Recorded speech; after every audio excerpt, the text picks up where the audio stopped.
بسم اللہ الرحمن الرحیم۔ آج کے لیکچر میں انشاءاللہ سورہ بقرہ کے 8ویں رکوع کا جو باقی حصہ رہ گیا تھا تفسیر کا، انشاءاللہ وہ بیان کروں گا، اور رکوع نمبر 9 بھی انشاءاللہ شروع ہو جائے گا۔ تو ہم یہاں تک پہنچے تھے وَلَقَدْ عَلِمْتُمُ الَّذِينَ اعْتَدَوْا مِنْكُمْ فِي السَّبْتِ فَقُلْنَا لَهُمْ كُونُوا قِرَدَةً خَاسِئِينَ، اور البتہ تحقیق تم لوگ جانتے ہو ان لوگوں کو بھی جنہوں نے تم میں اعتدال سے تجاوز کیا۔ ترجمہ تو ہو چکا ہے، لفظی ترجمہ، ہفتے کے دن کے بارے میں، لہذا ہم نے ان سے کہا ہو جاؤ تم بندر ذلیل ہو کے بندر بن جاؤ۔ یہ واقعہ ہوا ہے داؤد علیہ السلام کے زمانے میں۔ بنی اسرائیل پہ ان کی بدعمالیوں کی وجہ سے اللہ تعالیٰ نے ان پہ پابندی لگائی تھی کہ تم ہفتے کے دن مچھلی کا شکار نہیں کرو گے، اور ہفتے کا دن بنی اسرائیل کے لیے مقدس دن تھا، اور آج بھی یہودی اس کو مقدس سمجھتے ہیں۔ عیسائیوں کے ہاں سنڈے ہے، مسلمانوں کے ہاں فرائیڈے ہے، اور جیوز کے ہاں وہ سیٹرڈے ہے۔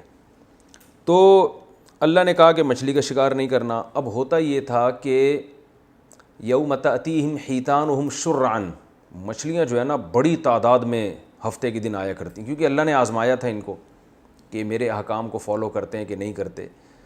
تو اب یہ پریشان ہونے لگے، یار اتوار ہفتے کو جتنی مچھلیاں آتی ہیں اتنی تو بعد میں نہیں آتی ہیں۔ تو ان میں ہوس پیدا ہوئی، یہ نہیں دیکھ رہے تھے کہ بھئی اتنی اللہ نے رزق کی چیزیں دی ہیں وہ کھا لو اور یہ اللہ کا حکم پورا کرو۔ تو انہوں نے کیا کیا کہ جی پھر ایک ہیلا بنایا انہوں نے کہ جال لگا کر اس میں وہ کیا کرتے تھے، مچھلیاں ہفتے کو پھنس جاتی تھیں اور اتوار کو نکال لیا کرتے تھے۔ تو یہ کام جب انہوں نے شروع کیا تو ان میں جو کچھ نیک لوگ تھے، یعنی 3 حصوں میں یہ تقسیم ہو گئے تھے۔ کچھ تو لوگ نیوٹرل ہو کے بالکل دور ہو گئے کہ بھئی ہم ایسا نہ ہو عذاب آئے تو ہمارے اوپر بھی آ جائے۔ کچھ لوگوں نے کیا کیا، ان کو روکنا شروع کر دیا کہ بھئی تم یہ غلط کر رہے ہو۔ تو جو روکنے والے تھے نا ان لوگوں نے کہا، جو روک نہیں رہے تھے انہوں نے کہا کہ بھئی تم ان لوگوں کو کیوں تبلیغ کر رہے ہو جس کا کوئی فائدہ ہی نہیں ہے۔ تو قوم کی اکثریت تو ایسے ہی نالائق تھی۔ تو تبلیغ کرنے والوں نے کہا کہ ہم اس لیے کر رہے ہیں کہ قیامت کے دن ہم پر یعنی ان پر حجت تمام ہو جائے اور ہم اللہ سے کہہ سکیں کہ اللہ ہم تو خود بھی بچے اور ہم نے ان کو روکنے کی بھی کوشش کی۔ یعنی ہمیں اگرچہ امید ہے کہ یہ مانیں گے نہیں، لیکن ہم نے اس لیے یہ کام کیا۔ تو اللہ تعالیٰ قرآن مجید میں دوسرے مقام پہ ارشاد فرماتے ہیں کہ ہم نے کیا کیا، جو تبلیغ کرنے والے تھے ان کو تو بچا لیا، اور جو شکار کر رہے تھے ان کو ایسا سخت عذاب آیا ہے کہ رات کو جب وہ سوئے ہیں تو صبح جب اٹھے ہیں تو ان کی شکلیں بندروں کی اور خنزیر کی بن چکی تھیں۔ اللہ تعالیٰ ہم سب کو پناہ میں رکھے۔ تو یہاں تو اللہ نے بندر کا ذکر کیا کہ بندر بن گئے تھے، دوسرے مقام پہ خنزیر کا بھی ذکر ہے۔ اور حدیث میں آتا ہے کہ یہ 3 دن تک یہ اسی طرح ذلت کے ساتھ گھومتے رہے ہیں، اس کے بعد اللہ نے ان سب جو بندر اور خنزیر بنے تھے ان سب کو موت دے دی۔ یعنی یہ اس لیے کہ یہ جو آج بندر اور خنزیر نظر آتے ہیں ان کا ان کی نسل سے کوئی تعلق نہیں ہے۔ بعض لوگ یہ کہتے ہیں کہ یہ وہی خنزیر ہیں جو بنی اسرائیل کو بنایا گیا تھا، ایسا نہیں ہے۔ یہ خنزیر اور یہ بندر بالکل الگ نسل ہے، اور وہ بطور سزا کے بنے تھے، اور 3 دن کے بعد اللہ نے ان سب کو مار دیا تھا۔ تو پچھلی امتوں میں یہ عذاب آیا کرتے تھے کہ شکلیں مسخ ہو جاتی تھیں۔ آپ صلی اللہ علیہ وسلم نے دعا مانگی اس امت کے لیے کہ ان پر کوئی ایسا عمومی عذاب نہ آئے کہ شکلیں مسخ ہونا شروع ہو جائیں۔ تو اللہ تعالیٰ نے فرمایا فَجَعَلْنَاهَا نَكَالًا لِمَا بَيْنَ يَدَيْهَا، ہم نے اس سزا کو عبرت بنا دیا ان لوگوں کے لیے بھی جو اس زمانے میں موجود تھے اور ان لوگوں کے لیے بھی جو بعد میں آئے ہیں۔ تو بعد میں جو آئے ان کو ظاہر ہے علم ہوتا رہا کہ ماضی میں ایسا واقعہ ہوا ہے، تو جب وہ سنتے تھے تو ان کو جن کو عبرت ہونی تھی ان کو عبرت ہوئی، جن کو نہیں ہونی تھی ان کو عبرت نہیں ہوئی۔ لیکن اللہ نے اس کو عبرت کا واقعہ بنایا، اور ہمارے لیے بھی اللہ نے اس کو عبرت کا واقعہ بنایا کہ اللہ کی نافرمانی یہ آسان کام نہیں ہے۔ یہاں پر میں آپ کو ایک اور بات بتاؤں علمی نکتے کی۔ علم میں انسان کے جب عمق اور گہرائی نہیں ہوتی نا تو وہ احادیث اور قرآن کے سرسری الفاظ کو دیکھ کے ہر جگہ فتویٰ دینا شروع کر دیتا ہے۔ یہ خوب یاد رکھیں، جب تک آپ کے پاس کسی بھی چیز کا پراپر علم نہ ہو آپ فتویٰ دینے کے اہل نہیں ہیں۔ میں نے ایک پروگرام دیکھا، اس میں ایک اسکالر بیٹھے ہوئے، فقہا نے بعض چیزوں کے ہیلے بیان کیے ہیں، جیسے سود سے بچنے کا ایک ہیلا ہے جو اسلامک بینکنگ وغیرہ میں اختیار کیا جاتا ہے، یا اور بہت سارے مختلف قسم کے ہیلے فقہا بتاتے ہیں کہ بھئی یہ کر لو تو الفاظ بھی ادا ہو جائیں گے، جیسے طلاق کے بچنے کے ہیلے بتائے جاتے ہیں۔ ہم ایک ہیلا لوگوں کو بتاتے ہیں کہ ایک آدمی نے اگر قسم اٹھائی کہ بیوی کے بارے میں قسم اٹھائی کہ تم اگر اپنی ماں کے گھر گئی تو تمہیں 3 طلاقیں. اب ظاہر ہے ماں کے گھر جائے گی تو 3 طلاقیں ہو جائیں گی، اور ماں کے گھر جانے سے روکنا ٹھیک بھی نہیں ہے. تو ہم تدبیر بتاتے ہیں، بھائی 1 طلاق دے دو، اور جب نکاح یعنی عدت ختم ہو جائے گی تو یہ آپ کی بیوی رہے گی نہیں. اس کے بعد جب یہ اپنی ماں کے گھر جائے گی تو چونکہ یہ بیوی نہیں ہے تو باقی 2 طلاقیں واقعی نہیں ہوں گی. لہذا جب اور قسم پوری ہو جائے گی گھر جانے کے بعد، لہذا اس کے بعد دوبارہ اس سے نکاح کر لو تو آئندہ 2 طلاقوں کا اختیار رہے گا، اور بیوی اب ماں کے گھر بھی جاتی رہے گی. اس طرح کے ہیلے فقہا نے بہت لکھے ہیں. تو اب کیا ہے کہ زکوٰۃ کا ہیلا تملیک، کہ آپ بعض دفعہ یتیموں کے لیے کوئی تعمیری کام کرنا چاہتے ہو اور زکوٰۃ تعمیر پہ لگتی نہیں ہے، تو آپ زکوٰۃ کسی غریب کو مالک بنا دیتے ہو، اور وہ غریب اپنی مرضی سے پھر یتیم خانہ کھول دیتا ہے، تو یہ جائز ہے. لیکن اس میں یہ ضروری ہے کہ جس کو مالک بنایا ہے وہ واقعی مالک بناؤ، اس کو یہ پورا حق حاصل ہو کہ وہ پیسے لے کے کھا بھی سکتا ہے، اس کی مرضی یتیم خانہ بنائے نہ بنائے، اور کھا بھی سکتا ہے وہ. لیکن چونکہ عملاً ایسا ہوتا نہیں ہے اس لیے منع کیا جاتا ہے اس ہیلے سے، کہ بھائی وہ ایک ٹوپی ڈرامہ ہو رہا ہے کہ اس کو پیسے دیے جا رہے ہیں، مالک بنایا جا رہا ہے، اور اب وہ اپنی مرضی سے یتیم خانہ بنا رہا ہے، تو وہ مرضی سے نہیں بنا رہا ہوتا، وہ دباؤ میں آ کے بنا رہا ہوتا ہے، اس لیے اس ہیلے سے منع کیا جاتا ہے. لیکن اگر کہیں حقیقت میں ایسا ہو، وہ اپنی خوشی سے بنا رہا ہو، تو یہ بالکل جائز ہے. تو اور اس طرح کی بہت ساری مثالیں ہیں. تو آج کل کے جو نئے پروفیسر ٹائپ کے لوگ آ رہے ہیں وہ فقہا کا بڑا ریکارڈ لگاتے ہیں، بھائی انہوں نے وہ ہیلے تو اسلام میں حرام ہیں.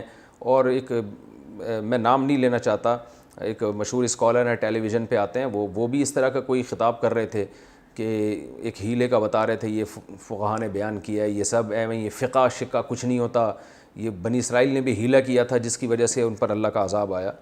تو ایسے ہی کسی ایک بندے سے میری بات ہوئی تو میں نے ان سے کہا کہ انہوں نے یہ دلیل دی کہ دیکھو بنی اسرائیل نے ہیلا کیا تھا کہ جال لگا دیا ہفتے کو اور نکالا اتوار کے دن، تو انہوں نے کہا ہم شکار تو اتوار کو کر رہے ہیں نا. تو یاد رکھیں ہیلے کی 2 قسمیں ہوتی ہیں، ایک جائز اور ایک ناجائز. جائز ہیلا وہ ہے جس سے شریعت کا حکم تبدیل نہیں ہو رہا، بلکہ شریعت ہی کے حکم کو فالو کرنے کے لیے آپ وہ ہیلا اختیار کر رہے ہیں. اور حرام ہیلا وہ ہوتا ہے جس سے شریعت کے حکم اور اس کے مقاصد فوت ہو رہے ہوتے ہیں. تو اور دونوں ہیلوں کا قرآن میں ذکر ہے. اب ہمیں ایک اور ہیلے کا ملتا ہے قرآن مجید میں ذکر، کہ ایوب علیہ السلام جب بیمار ہوئے تھے، سورہ صاد میں یا سورہ صافات میں اس کا ذکر ہے کہ ایوب علیہ السلام جب بیمار ہوئے تو انہوں نے یہ قسم اٹھائی کہ میں جب مجھے شفا ملے گی تو اپنی بیوی کو 100 کوڑے ماروں گا. اصل میں ان کی زوجہ بڑی خدمت گزار تھیں، حضرت ایوب علیہ السلام کی بہت خدمت کر رہی تھیں. تو لیکن یہ کہ انسان بیماری میں ظاہر ہے تھوڑا سا اس میں غصہ جلدی آ جاتا ہے، تو بیوی سے خدمت میں کچھ کوتاہی ہوئی تو حضرت ایوب علیہ السلام کو بہت غصہ آیا. غصے میں کہا میں ٹھیک ہو جاؤں گا تو تجھے 100 کوڑے ماروں گا میں. اب جب ایوب علیہ السلام ٹھیک ہو گئے تو ان کو فکر ہوئی، یہ قرآن میں ہے کہ ان کو فکر ہوئی کہ میری اتنی فرما بردار بیوی، میں اس کو 100 کوڑے کیسے مار دوں، اور کیوں ماروں میں اس بیچاری کو 100 کوڑے، اور اگر قسم نہیں پوری کرتا تو پھر قسم پورا کرنا بھی ضروری ہے ورنہ اس کا کفارہ ہے. تو اللہ تعالیٰ نے حضرت ایوب علیہ السلام کو حکم دیا کہ بھئی 100 کوڑے مارنے کی ضرورت نہیں ہے، ایک 100 ڈنڈیاں مارنے کا کہا تھا نا آپ نے، ڈنڈیاں، تو اس میں یہ کہ ایک جھاڑو بناؤ، اس میں 100 تنکے ہوں، وہ ڈنڈیاں ہی ہیں، تو ایک دفعہ مار دو بس، وہ فارمیلٹی پوری کرنے کے لیے 100 کوڑے بھی لگ جائیں گے اور قسم بھی پوری ہو جائے گی اور بیوی کو تکلیف بھی نہیں ہوگی. تو یہ بھی تو ہیلا ہے نا، یہ اللہ نے بتایا. تو یہ ہیلا شریعت کے حکم کو فالو کرنے کے لیے تھا، کیونکہ اسلام یہ نہیں چاہتا بیویوں کو بلا وجہ کوڑے مارے جائیں، اور خاص طور پر ایسی زوجہ جو خدمت گزار ہو. تو اسی طرح یاد رکھیں اگر کوئی ہیلا اختیار کرتا ہے، کسی کو پیسے دے کے مالک بناتا ہے تاکہ وہ یتیم خانہ کھولے، تو اس سے زکوٰۃ بھی ادا ہو رہی ہے، یتیم خانہ بھی کھل رہا ہے، تو فائدہ ہی ہو رہا ہے نا غریبوں کا. لیکن اس میں یہ ضروری ہے کہ وہ واقعی مالک بن رہا ہو، واقعی اس کو پورا رائٹ ہو کہ وہ کھا بھی سکتا ہو اور کچھ بھی کر سکتا ہو، تو وہ اپنی خوشی سے بنا دے تو بہت اچھی بات ہے. تو اس طرح کے ہیلے، سود سے بچنے کے ہیلے ہوتے ہیں بعض دفعہ، کہ یہ بھی احادیث میں ثابت ہیں کہ آپ صلی اللہ علیہ وسلم کے پاس حضرت بلال آئے، انہوں نے جو بیکار کھجوریں تھیں وہ دے کر اچھی کھجوریں لی کم، یا اس کے الٹ معاملہ کیا کہ اچھی کھجوریں کم دے کے جو ذرا خشک کھجوریں ہوتی ہیں، پرانی کھجوریں ہوتی ہیں، وہ زیادہ مقدار میں لے لی.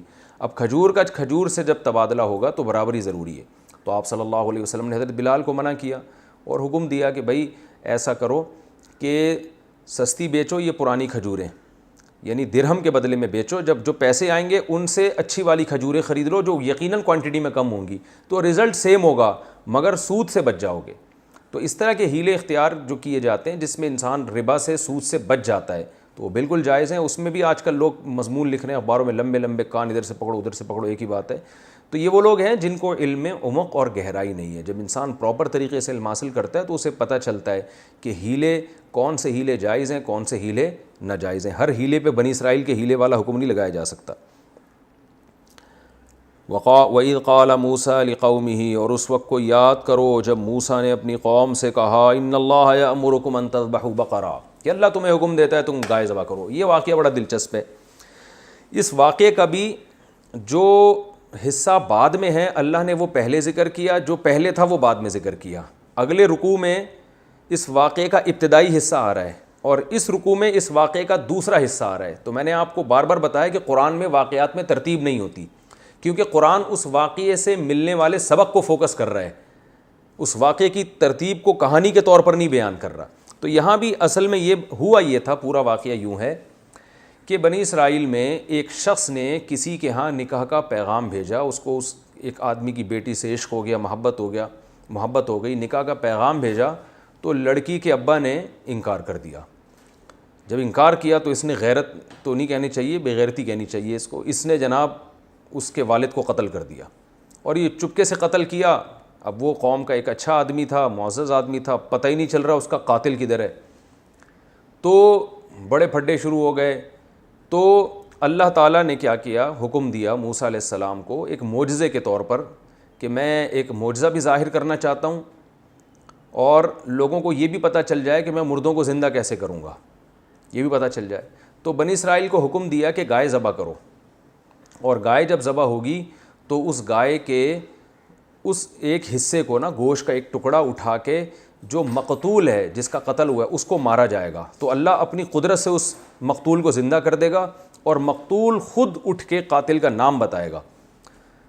تو یہ ایک بڑا، یعنی ظاہر ہے موسیٰ علیہ السلام کا ایک معجزہ ظاہر کرنا تھا، اور اس میں بڑا مقصد یہ بھی تھا کہ اللہ بنی اسرائیل کو کھلی آنکھوں یہ دکھانا چاہتے تھے کہ دیکھو میں مردوں کو زندہ کر سکتا ہوں، ورنہ گائے کا گوشت مردے پہ لگاؤ تو اس میں کیا اس میں کون سا کوئی سائنٹیفک کوئی لاجیکل بات ہے کہ جس سے مردہ زندہ ہو، کوئی اس کی سائنٹیفک لاجک تو نہیں ہے، اللہ اپنی قدرت سے کرے گا۔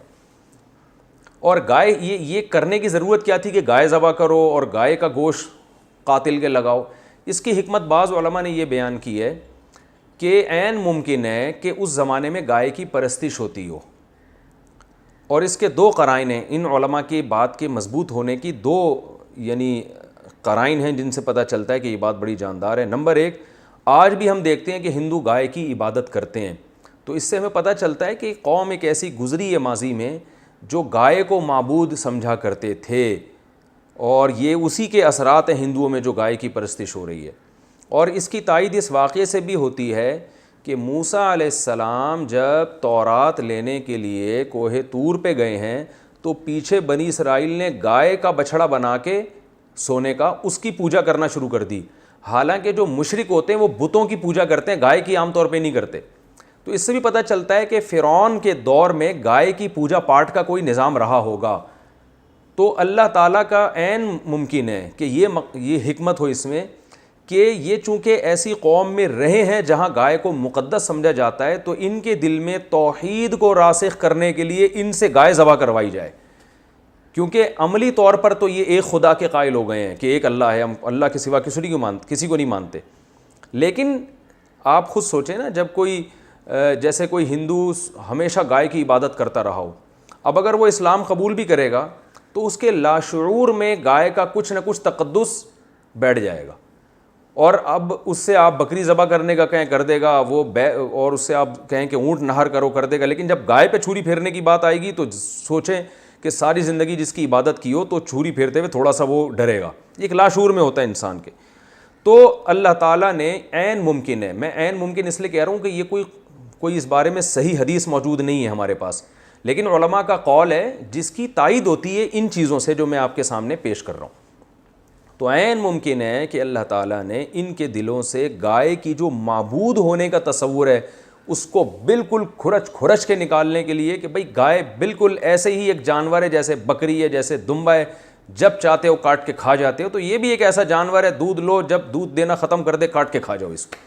ویسے کسی کو اپنی گائے سے محبت ہو جائے تو وہ ایک الگ بات ہے, وہ اس میں نہ کاٹ کے کھائے. ویسے جب ہم جانور پالتے ہیں محبت ہو جاتی ہے تو وہ تو بلی سے بھی ہو سکتی ہے, کتے سے بھی ہو جاتی ہے لوگوں کو, اور بکری سے بھی ہو جاتی ہے, اس میں گائے کی تو کوئی خاصیت نہیں ہے نا, تو وہ ایک الگ بات ہے. لیکن نارملی گائے کو مقدس سمجھ کے نہ کاٹنا یہ اسلام کی تعلیمات کے بالکل خلافی ہے, اس میں شرک کا شائبہ ہے. تو اس لیے بنی اسرائیل سے حکم دیا گیا گائے کاٹو. گائے جب کاٹو گے تو ان کے دل میں گائے کا تقدس نکلے گا, تو عین ممکن ہے. تو اب یہاں سے یہ بات شروع ہو رہی ہے.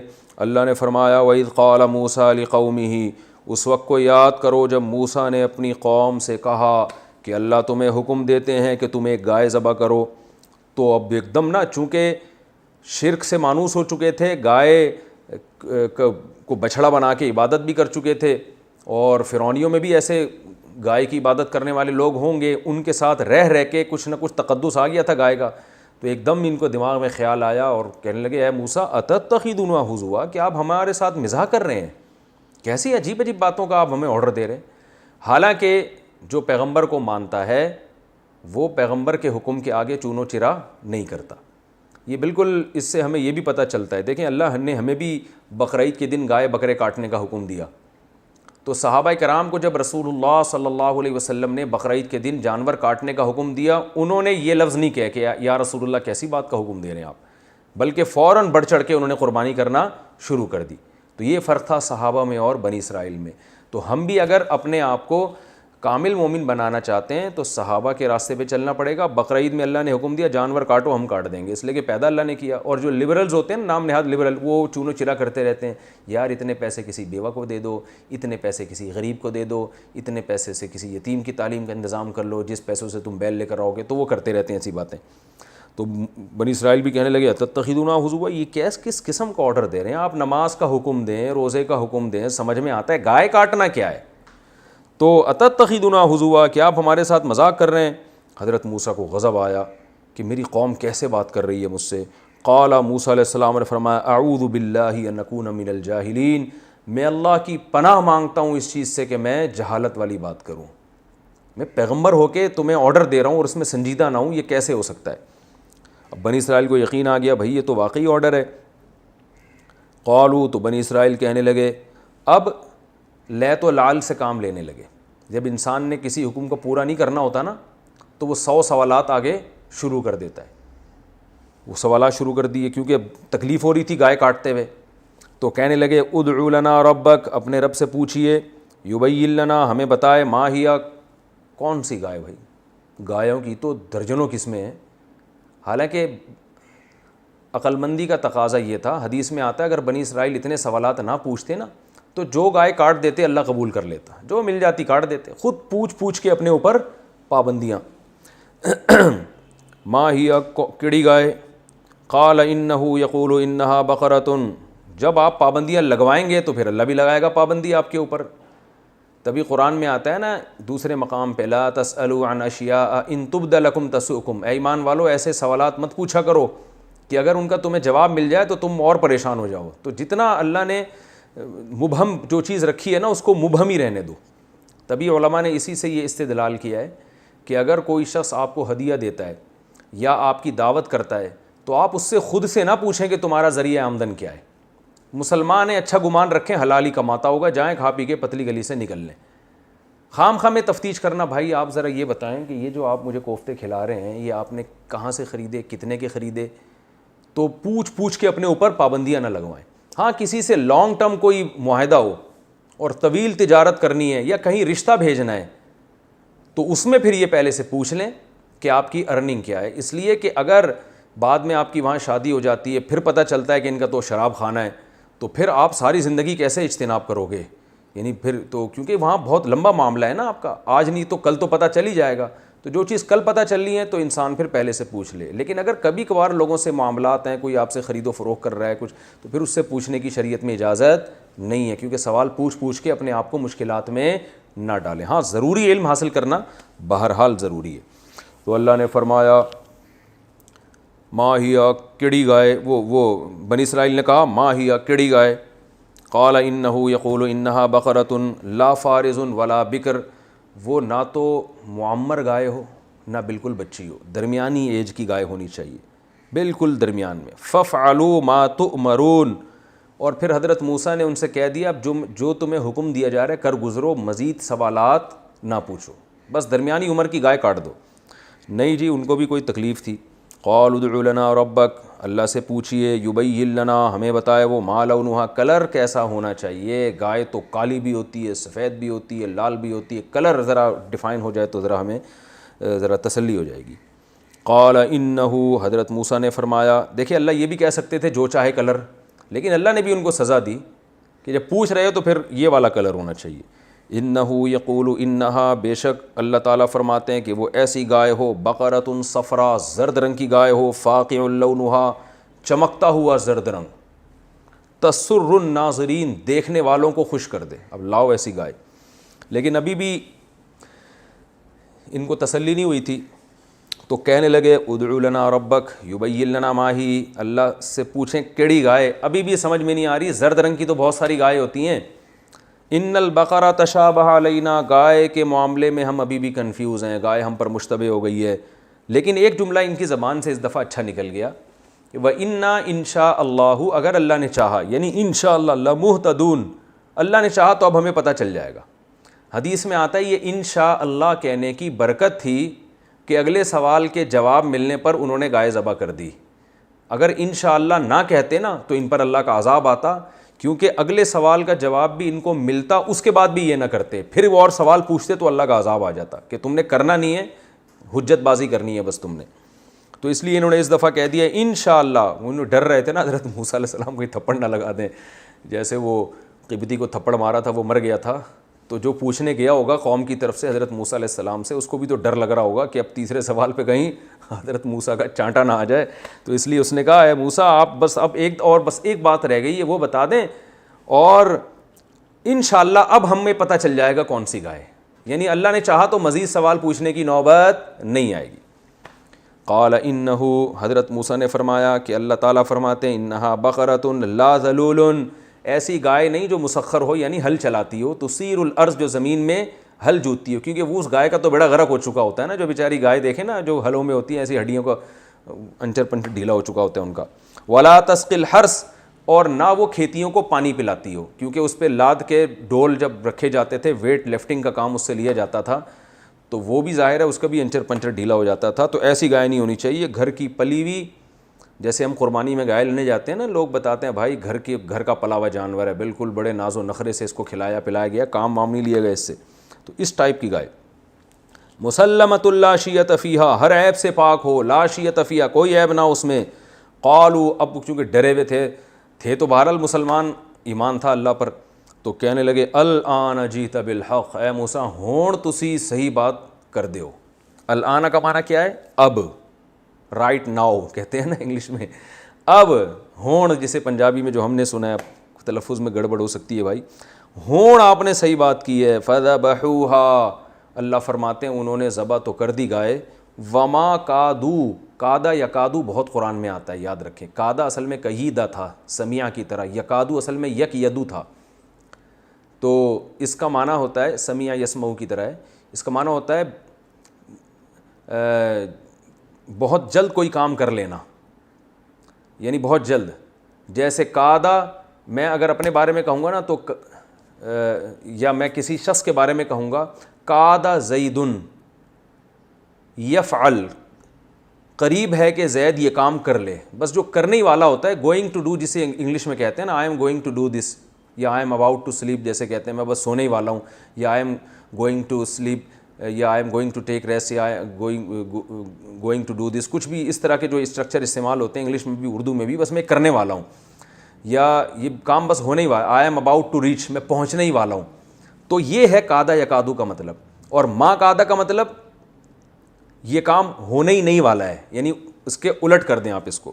تو اللہ فرماتے ہیں وما کادو یفعلون، یہ ایسے تھے ہی نہیں کہ یہ کام کر لیتے، یعنی بجائے اس کے کہ یہ کام ہونے ہی والا ہے، بلکہ یہ کام ہونے والا ہے ہی نہیں، یعنی اس کے بالکل اپوزٹ ہے یہ. تو اللہ فرماتے ہیں یہ قریب تھا کہ یہ نہیں کرتے یہ کام، یعنی اس بات کے انتہا تک پہنچ گئے تھے کہ اب انہوں نے اگلا سوال پوچھ کے سوالات کا دروازہ ہی بند کر دینا ہے اور عذاب آ جاتا، لیکن بس کر لیا انہوں نے، اللہ کی رحمت ہو گئی. تو یہ تھا 8واں رکوع. اب ہم انشاءاللہ رکوع نمبر 9 پڑھیں گے. پہلے میں اس کا لفظی ترجمہ کروں گا اور پھر انشاءاللہ اس کی تفسیر بیان کروں گا, اور لفظی ترجمے کے ساتھ ساتھ تھوڑی تھوڑی گرامر بھی چلتی رہے گی. وَإِذْ قَتَلْتُمْ, اور اس وقت کو یاد کرو, قتلتم ضربتم کی طرح, جب تم نے قتل کیا, نفساً ایک جان کو, ایک انسان کو, فَدَّارَأْتُمْ فِيهَا, فَدَّارَأْتُمْ اصل میں تھا تَدَارَأْتُمْ, تَزَارَبْتُمْ, تَزَارَبَ یَتَزَارَبُ تَزَارُبًا, تَدَارَأَ یَتَدَارَأُ تَدَارُئًا, تدارک نہیں, تدارؤ یہ الگ ہے, یہ اردو میں نہیں استعمال ہوتا. تو جب یہ ہو گیا تدارأتم, تو جب تدارأتم کو ادارأتم بھی پڑھا جاتا ہے عربی میں, ادارأتم, اور جب اس کے شروع میں فا لگا تو الف سائلنٹ ہو گیا, تو کیا بن گیا فدارأتم. تو یہ ذہن میں رکھیں, اصل میں تھا فتدارأتم, فا کا معنی فا, تو فا کسے کہتے ہیں, تو کو, دین, جسے انگلش میں دین بھی کہتے ہیں. تو اللہ نے فرمایا وَإِذْ قَتَلْتُمْ نَفْسًا, اس وقت کو یاد کرو جب تم نے ایک جان کو قتل کر دیا, فَدَّارَأْتُمْ یعنی تَزَارَبْتُمْ کی طرح, تم سب نے جھگڑا کیا. اس کا معنی ہوتا ہے جھگڑا کرنا, یعنی ایک دوسرے پہ الزام لانا اور اپنے آپ کو دور کرنا اس الزام سے. در اصل میں کہتے ہیں کسی چیز کو دفع کرنا, دور کرنا.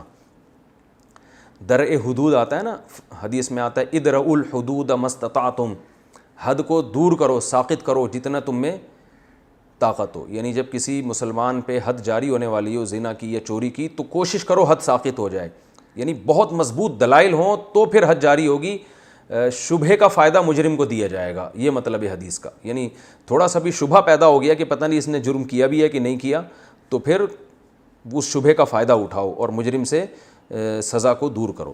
تو جب یہ تداراتم تفاعلتم میں آئے گا تو اس کا مطلب ہوتا ہے ایک دوسرے سے اپنے آپ کو دور کر کے دوسرے پہ الزام تھوپنا, یہ اس کا مفہوم بنے گا.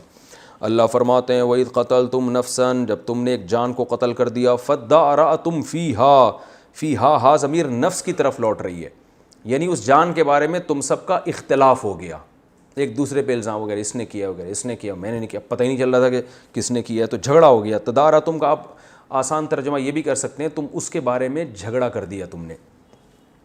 واللہ, اور اللہ تعالیٰ, مخرجن اخراج سے, مخرج نکالنے والا, اللہ نکالنے والا تھا, ما اس چیز کو, کنتم تکتمون جس کو تم چھپا رہے تھے.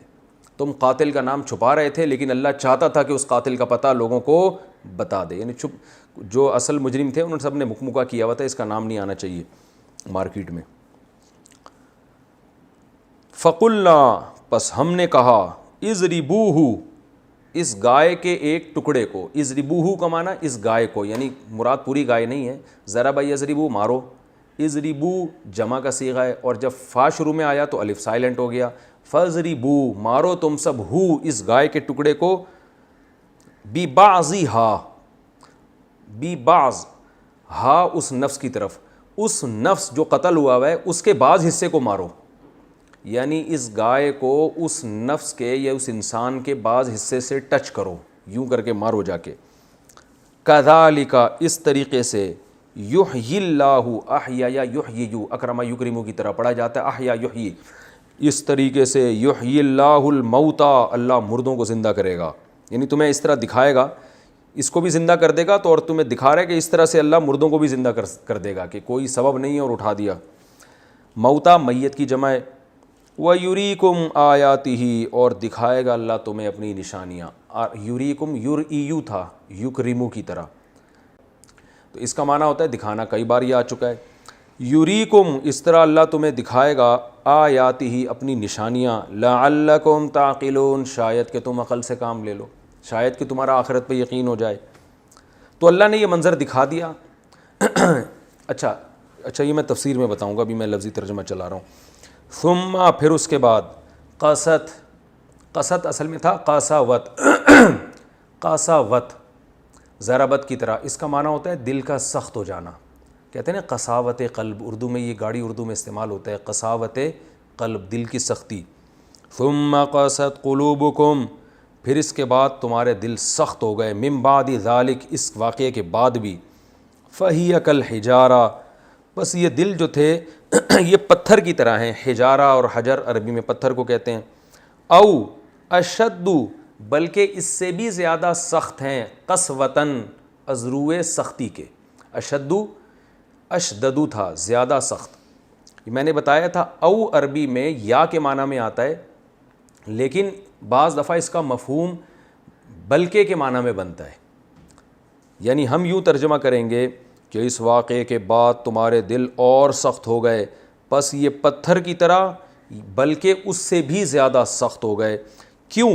آگے اس کی دلیل بیان کی جا رہی ہے، وَإِنَّ مِنَ الْحِجَارَةِ، اور بے شک پتھروں میں سے ایسے بھی ہوتے ہیں، لما لام تاکید کے لیے، ما زائدہ اس میں لما، ٹھیک ہے نا، ایسے بھی ہوتے ہیں، یتفجروا منہ الانہار، تفجر پہلے آ چکا ہے، یہ آیا تھا نا فانفجرت منہ اثنتا عشرۃ عینا، کل کے لیکچر میں آیا تھا کہ موسیٰ علیہ السلام کو اللہ نے حکم دیا کہ پتھر پہ لاٹھی ماریں، فانفجرت اس سے پھوٹ پڑے 12 چشمے، تو وہی انفجرت دوسرے باب میں آیا ہوا ہے، یتفجروا باب تفعل میں، معنی ایک ہی ہے۔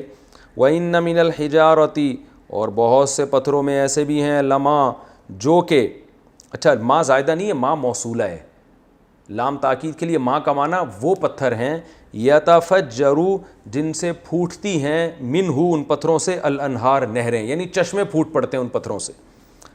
وَإِنَّ مِنْهَا، اور ان میں بعض ایسے بھی ہوتے ہیں، لما جو کہ یشققوا، اصل میں تھا یتشققوا، یتکلفوا کی طرح، شق کسے کہتے ہیں؟ آپ نے سنا ہوگا نا شق قبر کا چاند کا ٹوٹ جانا، پھٹ جانا، کہتے ہیں نا یہ ایک شق ہے، کیا مطلب اس سے ہٹ کے ایک الگ شق ہے، تو کوئی بھی ٹکڑے کو یا پھٹ جانے کو انشقاق، تشقیق اور شق یہ اس معنی میں استعمال ہوتا ہے۔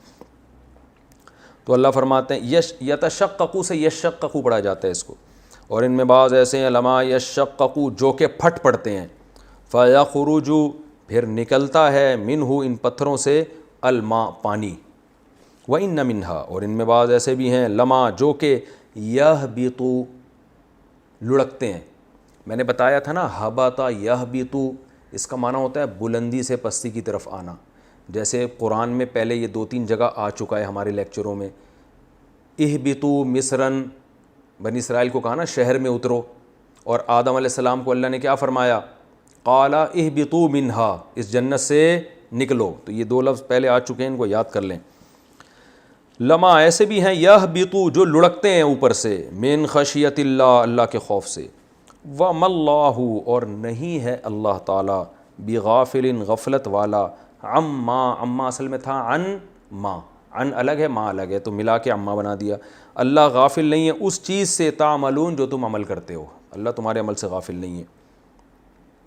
افتطمعون، آ کا معنی کیا، فا کا معنی تو، تطمعون تسمعون کی طرح ہے، طمع یطمع، اس کا معنی ہوتا ہے لالچ رکھنا، امیدیں لگانا، طمع کہتے ہیں نا ہرس اور طمع بری چیز ہے، گاڑی اردو میں یہ لفظ استعمال ہوتا ہے، تو طمع نہیں کرنی چاہیے، لالچ نہیں کرنی چاہیے۔ تو اللہ فرماتے ہیں افتطمعون، کیا تم لوگ لالچ رکھتے ہو یا امیدیں رکھتے ہو، ان اس بات کی کہ، ان کا معنی کئی دفعہ میں بتا چکا ہوں، کہ کا معنی میں آتا ہے، یہ انگلش میں جو دیٹ کا لفظ آتا ہے نا بعض دفعہ، ہی ٹولڈ می دیٹ، اس نے مجھے کہا، کیا کہا؟ تو دیٹ کا ہم ترجمہ کیا کریں گے؟ اس نے مجھے کہا کہ، یعنی اس نے مجھے یہ کہا کہ، تو یہاں بھی ان بھی دیٹ کے معنی میں استعمال ہوتا ہے، یعنی he told me that I am not going with you, کچھ بھی لگاتے ہیں آگے جملہ۔ تو افتطمعون ان یؤمنوا لکم، کیا تم اس بات کی لالچ رکھتے ہو، دیٹ یعنی اس بات کی، یؤمنوا کہ وہ ایمان لائیں گے، لکم تم پر، وقد کانا حالانکہ، کانا فریقن ان میں سے ایک فریق ایسا ہے، کانا ہے کے معنی میں آتا ہے، کان اللہ علیما حکیما، اللہ علیم اور حکیم ہے، وقد کانا فریقن حالانکہ ایک فریق، منہم ان میں سے ایسا ہے، یسمعون جو سنتا ہے، کلام اللہ اللہ کے کلام کو، ثم پھر اس کے بعد کیا کرتا ہے، یحرفونہ تحریف کر دیتا ہے اس کلام کی، حرف یحرف تحریفاً، تحریف اردو میں بہت کامن ہے یہ لفظ، پھر وہ تحریف کر دیتا ہے اس کلام کی، من بعدی اس کے بعد، من بعد ما بعد اس چیز کے بعد، ما کا معنی وہ چیز، اس چیز کے بعد عقلوہ کہ وہ اس کو سمجھ بھی لیتا ہے. عقل یعقل عقلا سمجھنا عقل سے نکلا ہے. عقلو ضربو کی طرح کہ وہ اس کو سمجھ بھی لیتا ہے. وہم یعلمون اور وہ جانتے بھی ہیں, یعنی اس کا انجام بھی جانتے ہیں کہ کیا ہوتا ہے ایسی باتوں کا انجام. وَإِذَا اور جب لقوا الذین آمنوا, لقو اصل میں تھا لقیو سمیعو کی طرح پڑھا جاتا ہے. لقو لقا سے نکلا ہے ملاقات, اور جب یہ ملاقات کرتے ہیں ایمان والوں سے قالو تو کہتے ہیں آمنا ہم بھی ایمان لائے. وَإِذَا خلا, خلا اصل میں تھا خلاوا, خلوت سے نکلا ہے تنہائی اختیار کرنا, خلاوا کو خلا پڑھا جاتا ہے. اور جب یہ تنہائی خلا بعضهم ان میں سے بعض تنہائی اختیار کرتے ہیں الی بعضن کسی دوسرے بعض کے ساتھ, یعنی اپنی ہی قوم کے کسی دوسرے بندے کے ساتھ جب تنہائی اختیار کرتے ہیں قالو تو کہتے ہیں تحدثونہم. ابھی صرف ترجمے کو فوکس کریں, میں تفسیر میں بتاؤں گا تو ان آیتوں کا مطلب اچھی طرح سمجھ میں آ جائے گا. ابھی صرف اس کو فوکس کریں کہ گرامر کے لحاظ سے ترجمہ میں کیسے کر رہا ہوں. قالو تو یہ کہتے ہیں اتحدثونہم, آ کا معنی کیا, تحدثون تسبحون کی طرح, حدث یحدث تحدیثا بیان کرنا, حدیث بیان کو ہی کہتے ہیں نا نبی صلی اللہ علیہ وسلم کی بات کو, تو حدث کا معنی بیان کرنا. تو تحدثون تصرفون جمع کا صیغہ ہے. تو یہ کہتے ہیں اتحدثونہم کہ تم بیان کرتے ہو ہم ان کو, یعنی ان مسلمان یہودی کہتے تھے کہ تم ان مسلمانوں کو بیان کرتے ہو بما وہ چیزیں فتح اللہ علیکم جو کھول دی ہیں اللہ نے تم پر. فتح یفتح کا معنی کھولنا, تم ان کے سامنے وہ چیزیں بیان کر رہے ہو جو اللہ نے تم پر کھول دی ہیں. لیحاجوکم تاکہ یہ حجت بازی کریں, یعنی دیکھیں یہ اصل میں تھا حاجج یحاججو, زاربا یزاربو, اور اس کو پڑھا جاتا ہے حاج یحاجو, اور یحاجو اصل میں تھا یحاججونا یزاربونا کی طرح, یضربونا سے ملتا جلتا ہے. تو اس میں نون کو حذف کر دیا, یحاجو پڑھا جاتا ہے. تو اس کا معنی ہوتا ہے کسی سے دلیل میں غالب آ جانا, حجت سے نکلے نا, حجت دلیل کو کہتے ہیں یار یہ اس کی جو ہے نا یہ عمل تو حجت نہیں ہے, یعنی یہ عمل تو دلیل نہیں ہے. تو جب یہ باب مفعلہ میں جاتا ہے نا حاجج یحاججو زاربا یزاربو مزاربتاً کی طرح, تو اس کا معنی ہوتا ہے کسی سے بحث کرتے ہوئے دلیل میں غالب آ جانا.